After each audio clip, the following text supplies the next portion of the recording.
আসসালামু আলাইকুম। আমি মোহাম্মদ মাসুদ মিয়া। আমার পাশে যে গাড়িটা দেখতেছেন ওই গাড়িটা আমি চালাই। ঈদের পরের দিন আমি আমার আত্মীয় বাড়িতে বেড়াতে গেছি, বিয়ে বাড়িতে। তো ফট করে আমার মহাজন আমাকে কল দিছে, যে বলতেছে গাড়ি নিয়ে আপনি কোথাইতেছেন? আমি বলছি না ভাই, আমি তো বিয়ে বাড়িতে বিয়ে খাইতে আসছি। গাড়ি কোথায়? গাড়ি তো ভাই বাড়িতে। আমার মোবাইলে তো দেখাচ্ছে যে গাড়ি ময়নের মোড়। তাই আমি বাড়িতে, আমি তো মনে আমি বিয়েতে চলে আসছি, গাড়ি আপনি আটকান। আমার নাম জাহিদ হোসেন, আমি গাড়ির মালিক। বিগত ঈদের 2 দিন পর ড্রাইভারের বাসা হইতে গাড়িটা চুরি হয়ে যায়। রোডে চালু অবস্থা থাকায় আমি ড্রাইভারকে ফোন দিই, উনি বলে গাড়ি তো আমার বাসায় না, আমি বাইরে আছি। তো গাড়ি জিপিএস কোম্পানিকে ইনফর্ম করি, গাড়ি রোডে থাকা অবস্থায় সকলকে নিয়ে উদ্ধার করে। তখন আমি আমার গাড়িটা ফেরত পাই।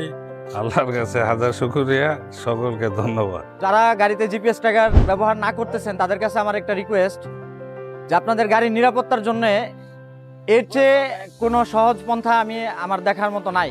আমি নিজে কাজ করতেছি 7 বছর 8 বছর হয়ে যাচ্ছে, খুব ভালো একটা সাপোর্ট পাচ্ছি। এই রাত বিরাতে যখন রাত্রে 11টায় 2টায় 3টায় গাড়ি চুরি হয়, সেক্ষেত্রে আমরা খুব ভালো একটা সাপোর্ট দিতে পারতেছি। কিসের জন্য? আমাদের কোম্পানির রাত দিন 24 ঘন্টা আমাদের কাস্টমার কেয়ার খোলা থাকে।